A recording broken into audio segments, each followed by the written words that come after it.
Hello, everyone. Welcome to From Campus to Career, what sales employers are looking for. Thank you so much for joining us today. My name is Abigail Blakely, and I'm a Senior Product Marketing Manager at Stukent. I'm super excited to be with you all here today.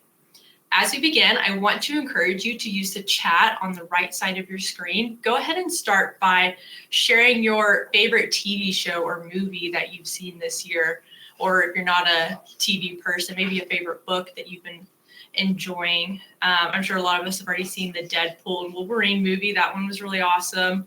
And I just finished watching the final season of Umbrella Academy. If we have any people watching that out there, that one was pretty good final season. If you have any questions during the presentation today, you'll keep using this chat on the right side, and our team will keep track of those throughout the presentation, and we can discuss them in an open Q&A at the end.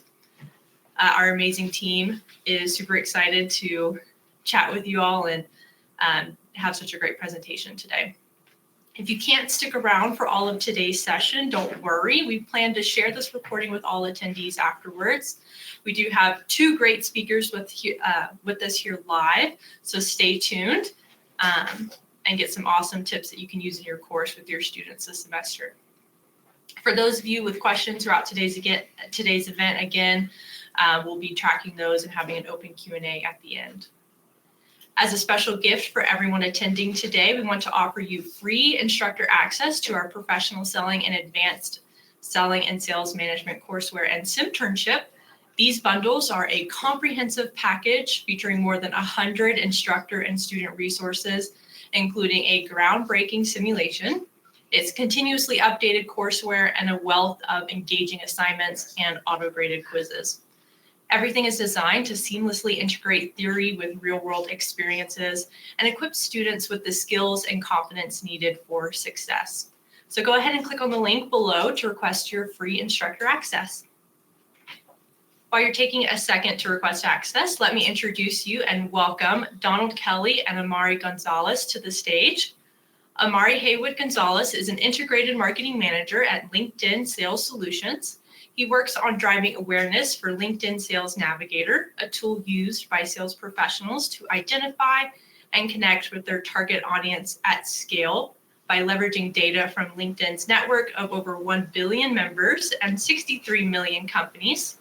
Before working at LinkedIn, Amari served as a sales development representative at Wiser Solutions, and then as a marketing associate and community manager for Wiser Solutions. Wiser Solutions is a technology company selling retail intelligence software to consumer goods and e-commerce brands. Donald's mission is to evangelize effective selling methods and motivate sellers at all levels to do big things. As a former top-performing technology sales professional in both the public and private sectors, Donald cracked the code of helping teams thrive in B2B sales. Salesforce has recognized Donald as a 2022, 2023, and 2024 top sales influencer, and also by LinkedIn as a top 22 sales insider. He's also the author of Sell It Like a Mango, a new seller's guide to closing more deals, and is co-author of Professional Selling, a guide for the modern sales professional, and Advanced Selling and Sales Management courseware, which are used in over 90 universities across North America. Donald hosts a popular sales podcast called The Sales Evangelist, with listeners in over 155 countries and over 4 million all-time downloads. The podcast has received recognition from publications such as Entrepreneur Magazine, Success Magazine, Inc. Magazine, Forbes, HubSpot, the Huffington Post, and the South Florida Business Journal. Donald and Amari, the time is all yours. I'm excited. I just saw some of the comments here and saw what you were doing. Explain some of the people sharing their comments in the chat there. And I know you did a little bit of introduction there, Amari. Want to take a second to give you a little bit more of the intro, and I appreciate the introduction everyone shared already so far about us. I'm the co-author of the Sales Simternship, and with professional selling and advanced selling. And Amari and I, we connected for how long have we been connected now, Amari? Like 4 years? Yeah, a little over that. So with his expert knowledge on LinkedIn, and obviously being an individual contributor, and also with the knowledge from working with LinkedIn, makes it very, very effective for him to have this conversation with us in this dialogue. So Mari, I want to jump in and want to just I want to respect some of the times. I saw some of the questions there and some of the things we talked about, but we want to go directly into the state of the challenge right now we're seeing when it comes towards LinkedIn, and when it comes to starting LinkedIn, when it comes towards landing first jobs by individuals. Typically, we're seeing they're getting out into the world, specifically sales roles, and they're sometimes not necessarily where employers want. And obviously, we know that the level, but we know that there are things that we can do directly from sales professional standpoint, from professor standpoint in college to help them when it comes to becoming effective sales professionals. And I want to be able to pick your brain on what they're looking for. What are some of the knowledge? What are some of the questions you're getting? What are some of the insights you're pulling that can best help us to equip students to be the most effective sales professionals when they're lined out in the field? Does that make sense? Yeah. Very great question. And I'll kind of start it off. I think right now, so in LinkedIn, I work on the Sales Navigator product, which basically takes all of the people in LinkedIn, allows you to filter them down by geography. So it's typically used by sales professionals as they go to prospect into certain regions and companies. But I would say we really focus on B2B, and I think B2B sales right now is just undergoing a huge transformation. I'm sure you guys hear all about AI kind of augmenting the sales process. But I really think if you think about, even pre and post COVID, a lot of the world was less digital. I think even in my coursework, being in marketing, I didn't even take a single class on digital marketing, which you can imagine is a huge part. And I think it's similar to a lot of coursework that just needs to be designed as sales kind of shifts. I think buyers are, if you think about like the experience of buying products on Amazon, you can buy anything directly with no intervention, no talking to a salesperson in the B2C world. And I think B2B is going through the same process where buyers are like coming in more research than ever before, talking to peers, talking to counterparts. And I think it's put just a different level of pressure on the sales in terms of like what it is that really separates them from, AI and some of these tools. I think innately what employers are looking for when it comes to salespeople is really people who take the time to do the research, be very curious, and kind of come in with their informed kind of point of view. And I think a lot of that comes in from the preparation of doing your account research, also just doing research on the person as an individual, as an organization. And I think the one skill that it kind of stems down to is curiosity. If you think about the idea of selling to, let's say, the cybersecurity industry, for example, one that typically most people are less familiar with than marketing and sales. In order to be able to speak the language of the person, you have to know who they are, what they care about, what it is that their organization's focused on, their business and their industry. And it stems from curiosity. Like if I think about cybersecurity now, pretty limited in my knowledge, but I can start by asking the right questions and trying to figure out, okay, like what is it that they do on a day-to-day basis? What is it that they're trying to achieve? And I think as entry-level sales professionals, you're not going to have answers to a lot of things, but if you have that innate curiosity to learn as much as you can about buyers and their accounts, that will help. And the reason why I love curiosity too is because it's not necessarily a skill that needs to be that you're born with, the whole leader's born versus made.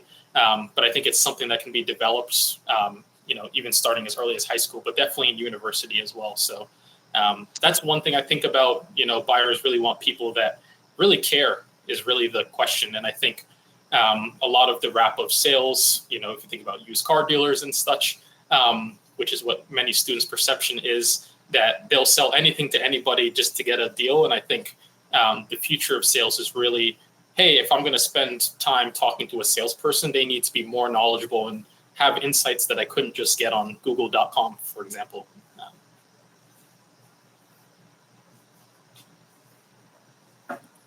With that, Yes. There's a couple things you mentioned. One, curiosity. Two, I want to talk about the brand, because I think that's something that we mentioned before, like about how important the brand is to have a your personal brand. And then the third component is looking at some of the newer technologies, such as stuff with like AI and whatnot. So these are three things that three areas, but I want to go first with the first point.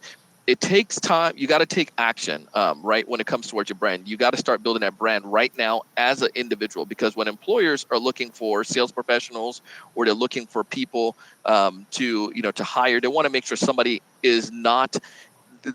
has a personal brand of some sort. Talk to us about that and why that's so important right now to have that personal brand, and how do we help students to start building that personal brand? So let's start with why it's so important, and then we'll go into how. Yeah, it's important too, because I think historically, we're in a really challenging time for students to get entry-level jobs. If you think about the 2010s and how great the economy was, and a lot of organizations were just like, hey, we're just looking to simply fill seats with sellers. We'll teach them everything. And I think it was kind of based on a predictable revenue model of, sales was just growth at all costs. Companies were fundraising a lot of money. And I see this with my sister now, while not going into sales, going to supply chain. One, just the number of available jobs is, limited in scope. I definitely think that's getting better. But I think employers are like really trying to make smart hires and be really intentional about the people that they hire. And I think, to me, having a brand just allows you to stand out. Like, I've seen like a little insight, but at LinkedIn, we hire around 1,000 people per year, but receive over 1 million applications. So it gives you like a 1 in 1,000 chance. And if you think about the people that are applying to the jobs, they have to stand out over many people that are very high quality. You can think about, while for an entry level role, there might be only a pool of 200 to 300 people that are qualified. It's very hard to stand out as an applicant trying to get into companies. And I think one of the things that you can leverage is really your brand to network. So I think one, starting early, like for me, I created my LinkedIn profile. I was in high school thanks to a guidance counselor, and kind of got active midway through my sophomore year of school. Ironically, we had somebody come in to do a LinkedIn workshop, and he was like, let's pick a student, let's work in his profile. They picked mine. And then he was like, damn, this is well filled out. You already have thing, like you're well on your way. And I thought about it, even something as simple as after that event, connected with him on LinkedIn. I think a lot of people getting to that first 500 connections is huge. As a student, I'm like, you have 200 to 300 peers, you have your professors. But I think it's so, as you kind of start building out, you're not up. We always say, like, don't send cold emails if you can. Try to find that warm path in. To me, leveraging LinkedIn to build your network allows you to find those warm paths into those companies. Like, one, as I build out my network, if you think about, if I have 500 connections, that's powerful. But if my 500 connections have 500 connections, that's 250,000 people that I'm second degree connected to. And while all of those aren't potential, it allows me to, one, maybe I can find an alumni who worked at the company that I can ask for advice to kind of break in. Two, maybe I can create some awareness of who I am as a person by posting actively. So then by the time that I do go to apply, they can get a sense for who I am, because companies do look at your LinkedIn profile, right? Yeah. It's a public facing thing that shares who you are as a person, who you're connected to and such. So having that built out, is just essential these days. I think gone are the days of, and while I still recommend it, but like just applying with a resume to hundreds of jobs and hoping you get in, you really need to optimize that search. And it's a balance. There's a numbers game component, but I think where you can leverage the ability to lean on your network to find your way in is super helpful. And that's why I think it's so important to build a brand.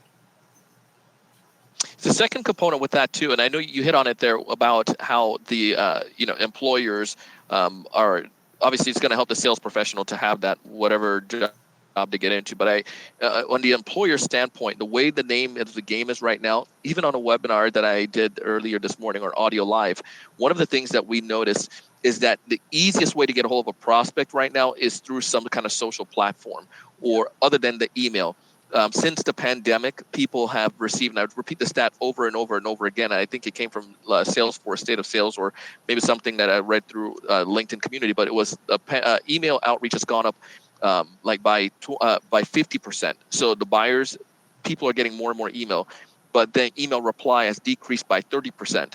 So everyone is looking for another path in.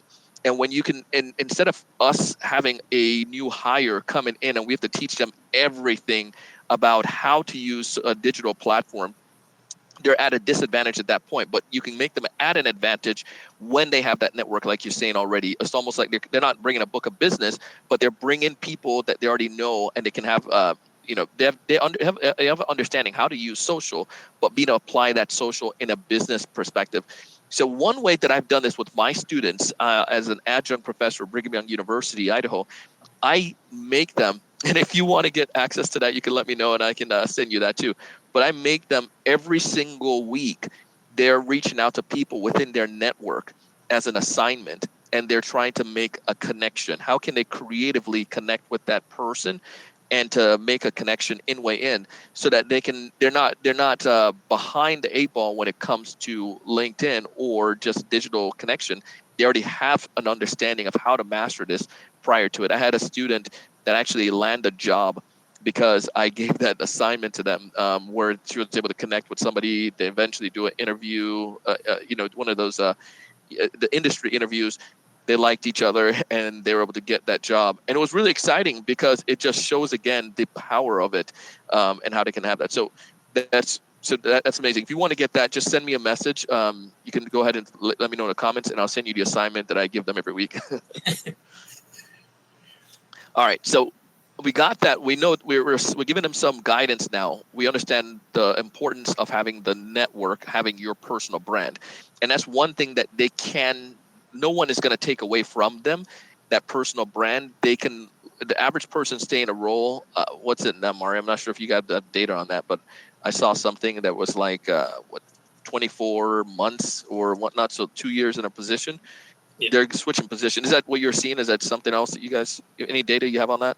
Yeah, so we have some economic graph data. So if you think, just as a thing, because I feel like we say economic graph all the time, but an economic graph is just a visual representation of the world economy based on LinkedIn data. So we take all the data from the billion members and create a ton of insights, like what skills they have and such in our team, even some economy updates.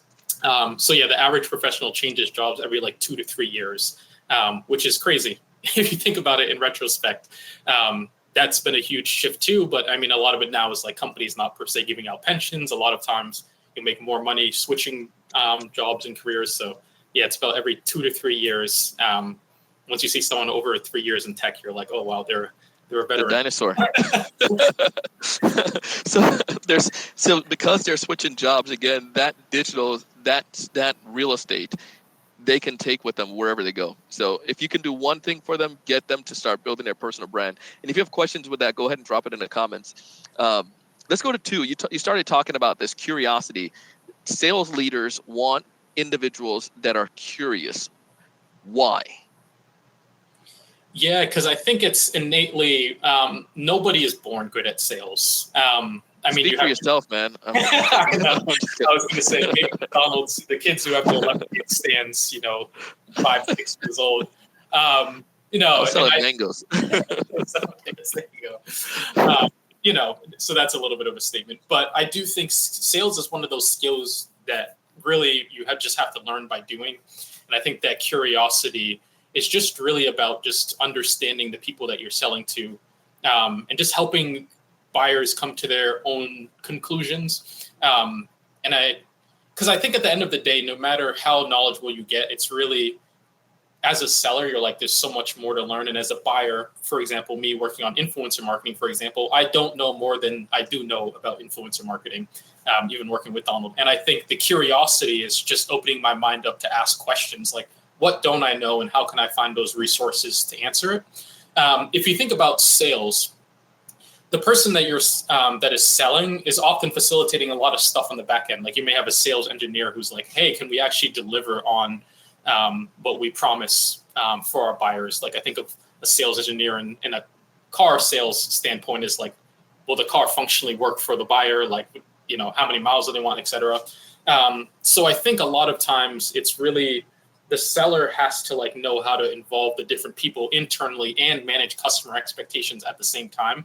And it becomes from a curiosity of just one, like understanding how their own org works, how their own product works, but then also how their buyers are approaching things. And I think a lot of times if you think about why a buyer wants to work with a seller, it's really a buyer is like, I'm really tasked with creating a strategy and an execution plan for something, like for me, influencer marketing. A seller is working with hundreds of people doing influencer marketing and has perspective, maybe even perspective from the industry. And a lot of it is like, what don't I know that could put me at risk, right? For example, like if I'm purchasing a CRM, for example, it's like, what are the things you should look for when you purchase? What are the things that could go wrong when you purchase a CRM? How do we mitigate risk?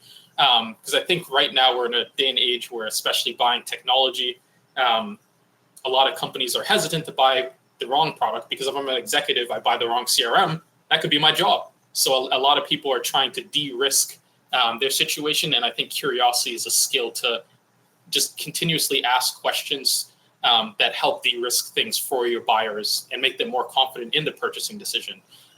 There's a lot of insights, I think, from Gartner that's like 5% of the buyer's journey spent with sellers.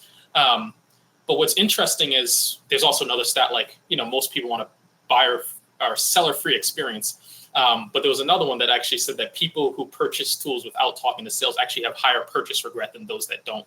And I think that's the thing you have to think about.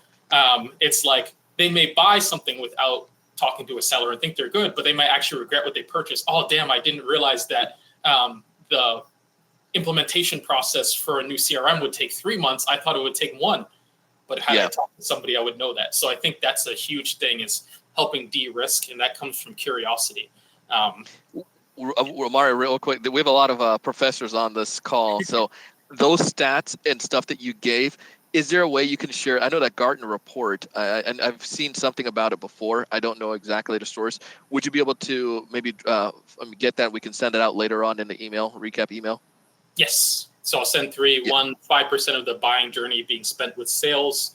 The second one, like now on, was about the independent, how the buyers want a sales-free environment or seller-free environment, and then 56% of those in a seller-free environment have regrets afterwards. So yeah, we can get you those sources, everyone. The cool thing about that, if you want that, just go ahead and give us a thumbs up. Want to make sure we can get that to you. Andrew's like, yes, please.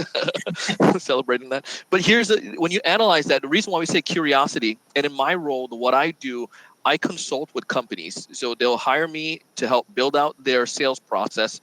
And I'm working with the team. I'm working with a company right now to California. We're doing a 4-person sales team that we're building out. And we're literally building everything from scratch, right? So I get inside information. We also see this when it comes to the individuals that I coach and also the sales leaders that I work with. So here's the crazy part that I want to go back to what you're saying with that, Amari, and why curiosity is so important, professors, is because the buyers do not want an order taker. Yeah. Like order takers, the days of order takers are gone for the most part. You're an order taker, when it defined that meaning, is the company has a salesperson that just answers the phone and they take the leads, they take the information down and they send a quote, and voila. Now you can see this. I have someone I work with, collaborated with, and he's in the air conditioning world, HVAC, and they work heavily on this. Now listen to this story that he shared with me the other day. There's a company where they had this order taker mentality, right? This sales leader was looking as his individual rep, and this rep was sending out a lot of quotes. Like he was sending out way more quotes than anyone else in the company, Amari. And they're like, what is going on with this guy? And they're like, this, praising him, like, the guy knows what he's talking about, blah, blah, blah, blah, blah.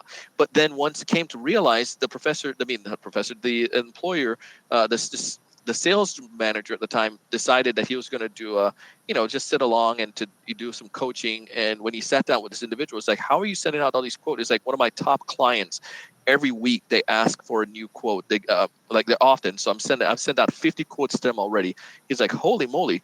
Because it's a numbers game, they're thinking, order taking, right? If I send out a lot of quotes, then I'm going to make some money on the back end. They're going to buy at least 1 or 2 things.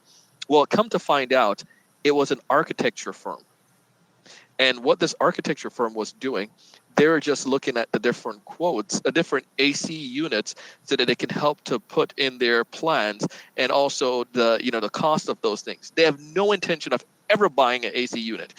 And this is like the old school way of selling, right? You send out an order and you order take. But that doesn't work now, especially in B2B. No one's just like, send me a proposal and then that's it. Send me a quote. They want to get someone that can be of intellectual value to them, somebody that can bring insights to them that they're not necessarily thinking about. And if you are going into this the old school way of thinking, one, I'm just going to pitch as much as I can, or two, I'm going to just send out as much quote as possible, then I'm going to get something. It's not going to work anymore because the buyers don't want to hang out with you, but they do, then they are willing to talk to people who can make them think in ways that they haven't thought before. And that's where the curiosity comes in. And that doesn't require you to talk more. That requires you actually to listen more. And when you can listen more, you can ask way more thoughtful questions. So I hope that makes sense. So the idea now, Amari, how do we do that? Like, we talk about curiosity. Professors, you probably can think about some ways, but how would you recommend that we can help prepare students so they can be more curious entering into the job market? Yeah, and just wanted to close out your last thought. Curiosity means you care. You're right. Oh, ooh, write that down for people in the back. I'll put that in a comment. Curiosity means you care. Yeah, and I think it's definitely, as you said, because it's like you have to ask the questions. You know, if I'm not curious selling cars, I'm like, oh, we got a Honda Accord, go purchase. If I'm curious, I'm like, so what are you going to use this for? You know, how many people are you looking to transport around? If you have 5 kids, you probably want an SUV. So I think curiosity really just means you care, which is what buyers want. They just want salespeople who care. So, cool. Yeah. So kind of shifting gears in terms of how schools can teach this. $1 million question. I think it all starts definitely with just offering the classes like many of you do. But in terms of some tactical things, one, I think just it's about using case studies just to teach students how to be curious and work on projects that foster their skills. I think it's really about, can you give students the experience of like trying to sell within your curriculum? So one, that's an example. This one was related to marketing. I took a guerrilla marketing class. It was like a 3-credit course, one of the requirements for graduation. So pretty important. And in the class, the whole task, there was 24 students, maybe 1 or 2 more, but 6 groups of 4. And we were tasked with working with like a local nonprofit, because they never say no to students, to, free help, to create a marketing strategy for them. So it took one, we had to like interview all the people, learn about what they cared about, recommend a plan and strategy and approach, and then present it as the end as our final. What was funny was the nonprofit actually gave the final grade too. So if you didn't do well, you were like, it's not the teacher, can't blame them. But they were all great. And I think what was great was it really allowed, it's like one of the few classes that I think still stands out to me in my head of like, one, just being able to do work that feels impactful, like working in the nonprofit space. But then 2, also working within a team. I think in sales it could be different, but like it just involved me to be curious and listen, and then really just practice marketing. Because I think a lot of what's challenging, even as you think about getting your first job in marketing, is like you don't have a lot of practical hands-on experience delivering certain projects. So for me in marketing, a lot of times, jobs are like, oh, show us a YouTube campaign you've worked on, or Instagram or Facebook. And you're like, I haven't done any of them. Versus like, oh, when I talked about my guerrilla marketing class, it's like, oh, you worked in a group, one, you're going to be working with a lot of people here. So there's that. I know sales is a little bit more individualistic. But I think that was helpful. And I think in the sales realm, one, it could be like, hey, maybe we work with the sales team there and help them craft email campaigns for reaching out to donors. Maybe we work with them to actually do a fundraiser, and you put them in charge of the register and give them like a sales goal as a team and figure out how to structure that. So I think that's helpful. I know me and Donald went through some other ideas too. I was telling Donald too, I always have a thought of just going to, take a little week break from LinkedIn, go outside of the zoo in Washington and see how I can do selling water. You buy them for $5 for 24, sell them for $1, the most profitable business I can think of. But yeah, I think just practicals. I think a lot of what was great about selling too, that I actually wish we did more in my company, was role playing and really simulating the idea of selling something to different people. I know Don Beauty presented the idea of just pitching, different people like the CEO, CFO, and VP. of a company on something. And I think one, as a professor, I want you to explain your idea a little more, so I'll use mine. But for me, for example, I'm like, hey, maybe the student picks something they're passionate about. I really love Blue Diamond almonds. The teacher, you're the buyer. For example, they pitch you, you work together, create a sales pitch, have the class review, give that feedback. And then I think it's great, one, to just so they can learn through experience. Two, they get the feedback from their peers. And it's also very engaging and interactive. So I thought that was a great idea. But I know you also had some other stuff that I wanted you to hit on. So. Yeah, I'll tell a story on this. So one semester so if any of you are in Idaho, I went to school at Brigham Young University, Idaho. So I had it was a summertime, and there was a 4th of July parade, and my roommates and I had that brilliant idea. Our manager of the apartments that we lived in shared this idea. It's like, everybody's going to be thirsty. So I went to Sam's Club, used my mom's card, and bought some water and sold water in the park, and was not that successful selling water, believe it or not. But I quickly started iterating and saw what worked and what didn't work. And I promise you this tie back to the second point of curiosity. So then I started asking myself and my friends, like, why did this not work? We were in one spot, we couldn't move, and we were boring. It was just water. So then we started iterate. So the next year we went to a bigger city, Idaho Falls, and then we had we literally split up the routes, and we got white shirts from like the Deseret Industry, which is like a thrift store, and we wrote Water Boy on them, and in front and back. And then we got helmets, and we put those helmets on, football helmets, and we just walked around like Water Boy, and people were engaging with us. They're like, water sucks, Gatorade is better.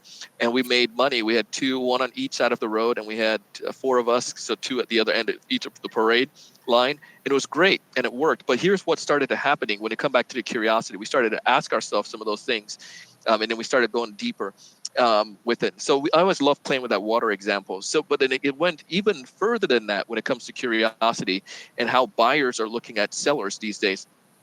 Nobody wants water. People want the result that water can give them.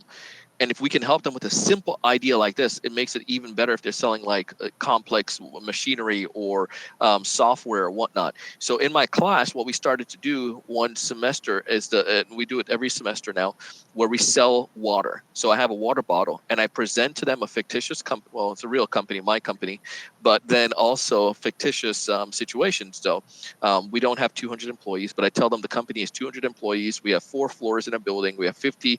We're in South Florida, which is true, and we have 50 employees per floor, and they're complaining about the water. And we tell them there's 3 different individuals a part of this. You have the CEO, you have the CFO, and you have the HR manager. So it deals with with the overall customer experience. I mean, the employee experience. And it was fascinating what started to happen when the students start to be curious about this.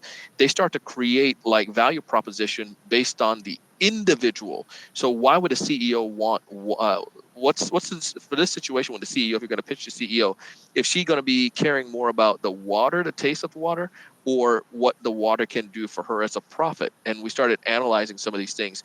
And because it came with this idea, it made it so much more effective in their communication and their pitches and the value prop. But it just makes it fun. So that's an assignment that I've given, and it works, and it's a fun thing. And it's always amazing. They're just selling something that's so abundant, water, but the value that they put on it, and it comes from curiosity. Yeah, no, I think that's definitely a great one. It reminds me too, and it's when I was an SDR. Well, I guess 2 things. One, there wasn't a lot of onboarding. I mean, they had me cold calling after the 3rd day, which was they're like, figure it out, kid. The prime example of like, I don't know what my buyer is, who they care about, and everything. And I laughed because so we're going through cold call one day, and the typical like, oh, it's my first day, I'm too nervous. And I remember my sales manager's like, don't worry, nobody picks up cold calls anyway, right? Wrong. So I remember he picked, so I called the buyer. It was Duracell. Like, it was funny, we were working with Energizers, so big deal. And I call, and he's like, hello? And I'm like, hello. And it was like, Amari with Wiser, blah, blah. You may not know my name, all that kind of stuff. And it was funny too, because he's like, your product sounds interesting, but answer these 7 questions and then Oh my goodness. I want to meet with you or not. And the funny thing was, the questions were like, who are the other competitors in your space? What's their value prop? How do you help other retail merchandisers? And I'm like, oh, wow, all things that I would be prepared for had I gone through proper onboarding. So, put it on speakerphone. My manager didn't want to talk, and he's just writing answers on the board. And luckily, he ended up deciding to meet, and it didn't close, but it was the biggest pipeline opportunity for our company. So it was great, because even when I was struggling in sales a little bit later, I was like, still got that Duracell in the pipeline, for 200 it might close. It's like, you need more meetings, man. It's a numbers game. But I think that, and then separately, we had another day where, they were pretty angry that, we were tasked with making 40 calls a day. It's always hard to get salespeople to make cold calls, especially young SDRs. So I called like 100 people, and I would sell into retail. So think of like all the consumer brands you can think of: Hershey's, sure, Mars, chocolate, etc. And it's like 100 like VPs of marketing and stuff, and a few of them answered, and like it was pretty bad, because one, I could have prepared by like trying to at least do like a company at a time. But it's, VP of marketing at Coca-Cola picks up, and I'm like, oh man, I forgot who this is. And it just shows you how unprepared. And so ironically, while we got like 5 or 6 people to pick up, which was better than most days, I wasn't prepared to engage with any of them. And they're just like, this fool, hang up sort of thing. So I think it just teaches you the importance of, just knowing your buyers and who they care about. And I actually think it's one thing that sellers struggle with, because depending on where you reach out in an organization, a lot of the time, at first I didn't create unique value props. And like, it would be silly, but you'd reach out to a merchandising manager and you would think you're all prepared. Oh, I read through your 10K and saw that, you're looking to bring these products to shelf. And he's like, listen, the CEO, the chief merchandising officer cares about that. But how is this going to get me out the door faster or make my job easier? And you're like, oh, the value prop was great for the company, but maybe not unique to that individual. Yes. I think that's one of the key things for selling. And if you think about it again, I know this was the biggest meaty point. If you do not if we can't produce students that are curious when it comes to, or sales professionals that are curious, they're not going to be able to have that advantage in their sales game. They're going to have to learn that a little bit later on. It's not about the product anymore. It's about what it can do for them. And here's the other one that I saw, and we'll go into the third point, is that oftentimes, like you're saying, Amari, it's about how is this going to help me to become to get a promotion? Is this going to make me get fired if I do and you started talking about that at the beginning. So we have to be mindful of all of those things. So love it. If you have any questions, go ahead and list those questions. We're going to answer questions here in a little bit. But the third point that we saw from I keep saying, getting these groups mixed up, from sales leaders, is the idea of stick-to-itiveness. And this became out of the pandemic, Amari, where it's you have more and more students, more and more sales professionals who are students who became sales professionals, but more and more sales professionals are working remotely. And it's tough if you're not necessarily under the wings of your employer or your sales leader at every given day. And they're looking for people that can have independence capabilities, stick-to-itiveness, that can go through tough times, that can do things on their own, can figure stuff out. Talk to me about that last point, and about why employers are looking at that so much more nowadays. Yeah, I remember when I started off, we were a startup based in Boston. So, there was, our salespeople, other ones in San Francisco. So it was very much that like in person, there was no bell to hit the gong when we won a deal, but we would have the Slack announcements to make up for it. And I think it was a lot of engaging. And I think as I used to sit across from our CRO, which is the best thing in your career and the worst thing at the same time. Best, he's like, Amari and thing too, but mind you, I take a day off for vacation. He's like, where's Amari? And let's clarify that role too. I know we throw out some sales terms here. That's a relatively newer position over the past number of years that became popular. The Chief Revenue Officer. So she or he may be over all of revenue, so maybe over the marketing and sales and that. So sorry, go for it. No, good to clarify too. There's a lot of interest about the CRO, the Chief Revenue Officer role, and like, should they have marketing and sales? But it's supposed to be all marketing or all things that involve revenue and customer experience. So it's a very interesting thing as well. And I think I remember it was awful, but I remember days where I was like, oh, I want to work like from home on a Friday, and it was like, if you want vacation, just take time off. And I'm like, no, like I'm actually gonna like work, from thing. And just a lot of stigma around like, if we're not watching our employees, we don't know if they're doing work. And at the end of the day, COVID kind of gave that a big slap in the face. And now, whether a lot of companies trying to do some sort of hybrid schedule, I think early on in the career, it's helpful to have that face time. But they really need people that can just execute and do their work. Like if you think about your students, do you care if they do your work, sitting in the library or at home? It's like, no, as long as the job gets done, sort of deal. And I think the biggest thing to me is just one, I would always say discipline is more important than motivation. I was disciplined to go to the gym this morning. Did I wake up and say I wanted to? No.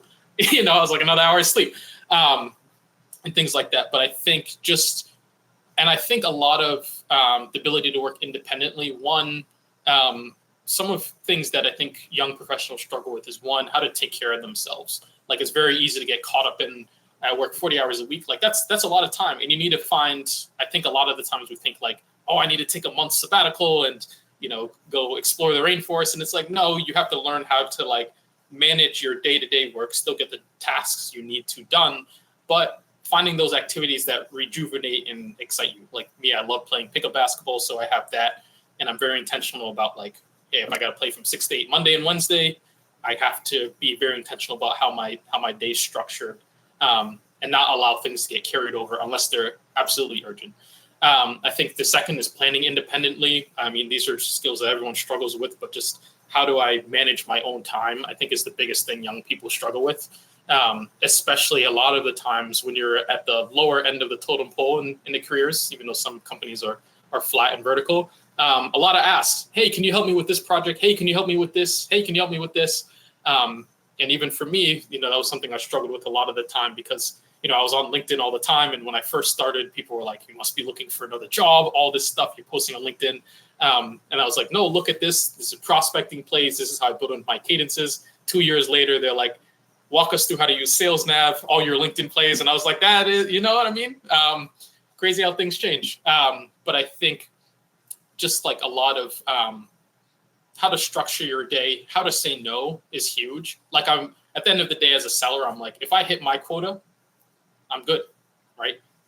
Like, and I think what is those activities? And yes, well, you can say yes to other things in that thing. And it's tough because a lot of times you want to help your peers, your colleagues, but at the end of the day, you're a professional, you're tasked with this job.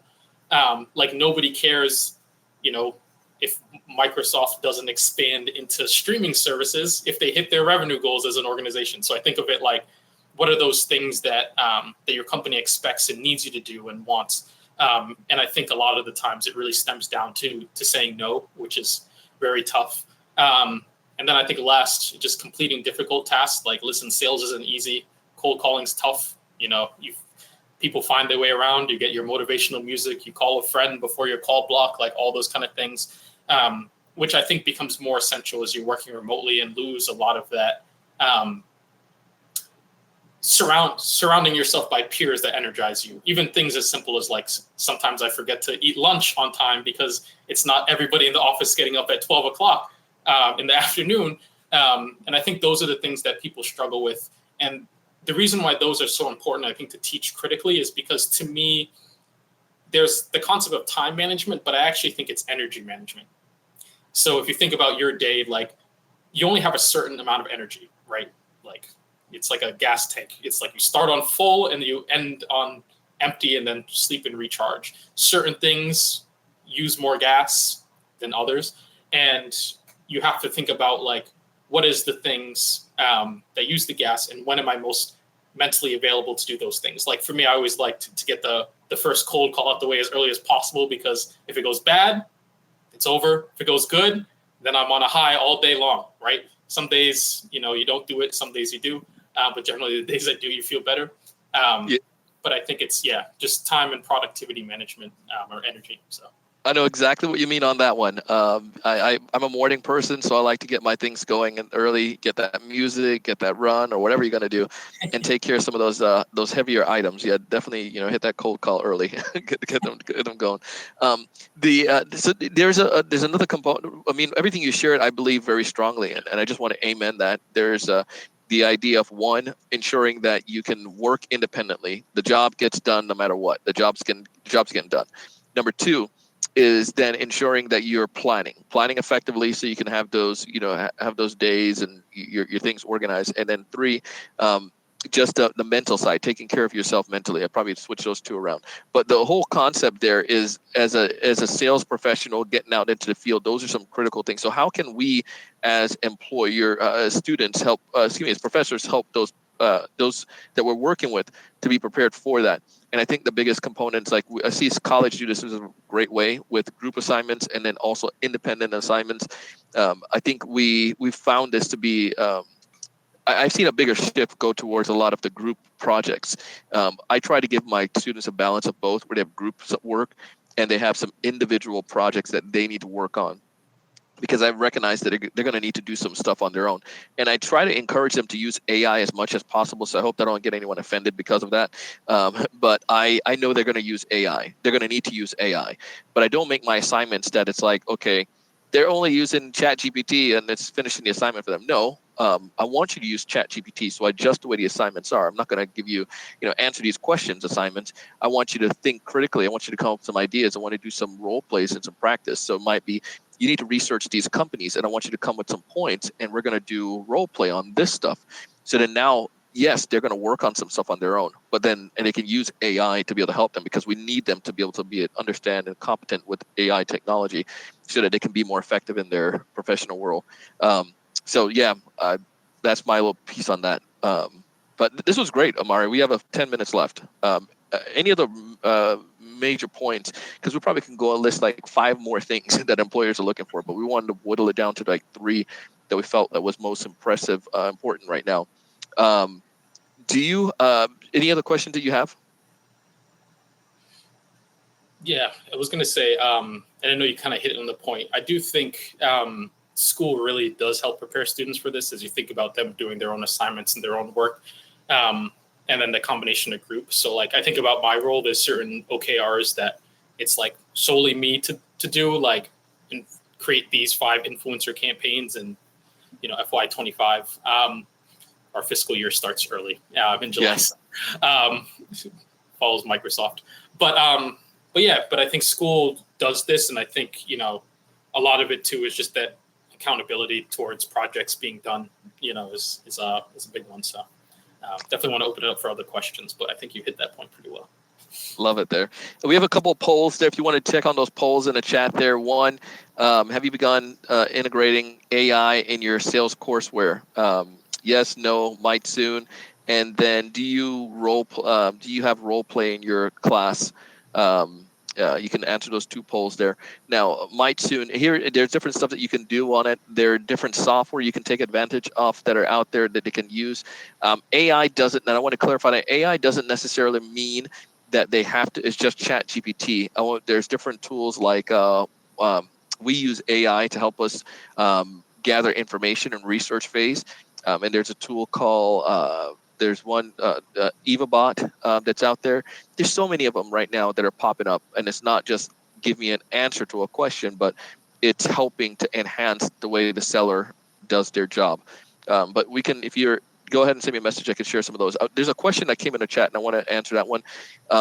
What strategies would you recommend to sales students for managing the fear of objections or rejection? So what strategy? Here's the one that I would answer for that. I have an assignment that I give to my students. I'm going to share my screen here in just 1 second, see if I can pull this up. If not, then you just, I love you still. Okay, so in one of my final assignments that they're doing, it's worth a lot of points on this one. But what I have them do, this is a company, and we do a part of this in the midterm. We have if you use our courseware, there's the Simternship, and then the idea of overcoming objections and the fear of that. We talk about. I think your audio might have went out, unless. Testing. Yeah, I think you're good now. Testing. Okay. So essentially, I won't do the screen share, but essentially, what happened is they're pitching a company, and the goal of this is now you've done a demonstration, you're pitching the company. We're not trying to see if they can close the deal. We're trying to see if they can overcome an objection. And the way that we look at that objection is to isolate the objection. So if you look back in the courseware, we break it down for you. We use two different methods.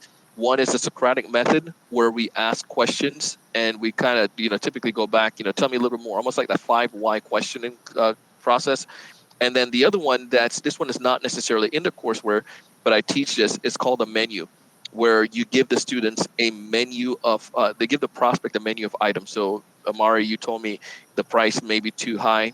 Say totally understand. You want to, agree with, understand and show empathy. Usually I get this one out of curiosity. When you say too high, typically what this means for me is what people share with me. This means is one, they didn't have the budget for it. Two, it's they already have another vendor they're working with. Or three, they thought it was going to be like 20-30% cheaper. Is it any of those by chance? But I'm making this up. But you give them a menu to choose from, and the prospect is way easier to be able to choose one of those menu items rather than to tell you. Nobody wants to tell you from the very jump, like, yeah, I just don't have enough money or I'm broke. But the company doesn't have that. They probably will tell you, send some information over. I want to think about it or whatnot. But you use this strategy, give them the menu, and they're easy for them to select. So that's how I do it with my students. I help them practice one of those. So it's not just I make the final more so on the ability to overcome an objection or walk through that process rather than the ability to close the deal. So that's how I do that. So what strategies do you recommend managing the fear of objections or overcoming the rejections? And if overcoming a rejection, that part of the process, it's going to be a given, right? They're going to face that in sales. So I get that component. And what I have them do to get through that and overcome that component is just giving them opportunity to practice it. And the mental side, our semester, we start off like the first couple weeks, it's about the mental side of sales. And then we go into the tactical stuff because we have to get their head in the game to show that there's other opportunities out there if one of them doesn't work out. So I know we're coming up on a mark here, and I took forever with that question there, but loved it. But Amari, what's the best way for folks to get a hold of you, to want to connect with you? Yeah, I'm at LinkedIn, so on LinkedIn. Amari. Of course. I know, I feel like a broken record with that one. But yes, feel free to connect on LinkedIn. Always happy to share some knowledge or any other ways I can help. Also get a lot of SDRs, even at LinkedIn, asking me about transitioning into marketing. Some, it's just career exploration and natural curiosity, and they kind of stay in the sales world. Others looking to pivot, but yes, thanks for adding it. So yeah, more than happy to connect, answer any questions that you might have. But also so great to hear that so many of you are teaching sales.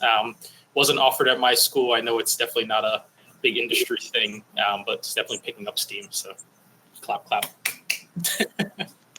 Well, thank you so much. We'll turn the time back over to you, Abigail. You can connect with me on LinkedIn as well, or check out the courseware. Advanced selling or professional selling, and would be more than willing to come to any of your classes to do a guest lecture remotely. And I'll be in my studio. Sorry about that today, guys, but thanks for working with me. Yes, and thank you, Donald, for finding a way to join us today and sharing all of these great insights that you guys have. And thank you, everybody, for joining us as well. Before we go, there are just 2 more announcements. One, just a reminder that you can request free instructor access to our professional selling and advanced selling and sales management bundles. We have that on the screen. And before we go, we have something really exciting to offer you and your students. Stukent's annual sales competition is coming back, and we want to invite you and your students to participate. We're going to play a video real quick introducing the competition and how it works. I'm Professor BJ Allen, and I'm one of the Stukent authors of the Professional Selling courseware. And I'm so excited to partner with Stukent again for the 2024 sales competition. Last year we did this. It was a lot of fun and a great learning experience for our students. This is an amazing opportunity for students to learn and practice a new skill, an emerging skill within the sales world, which is video emails.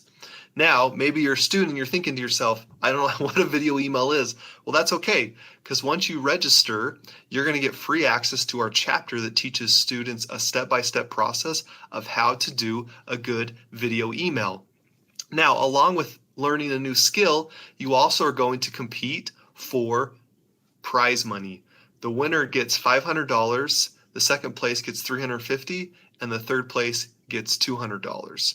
All right, so now that you're interested, let's talk about registration. So click on the link. Spots are limited. You need to reserve your spot now. And then September 20th, the competition will go live and you'll have an opportunity to submit your materials using an actual software that looks a lot like what you would use in real life. So lastly, let me add this. If you're a professor, this is an amazing opportunity to engage your students in a fun activity and to get free access to the Stukent platform. Last year, we had professors use it as an assignment, as extra credit, or even in the place of an exam. I'm excited to see all of your submissions. I hope everyone has a great day. Thank you, BJ, for that wonderful promotion of the sales competition. We had some great participation last year and some really good experiences that the students came out with. So if you're interested, click on the link on the screen to learn more about the competition or share it with your students.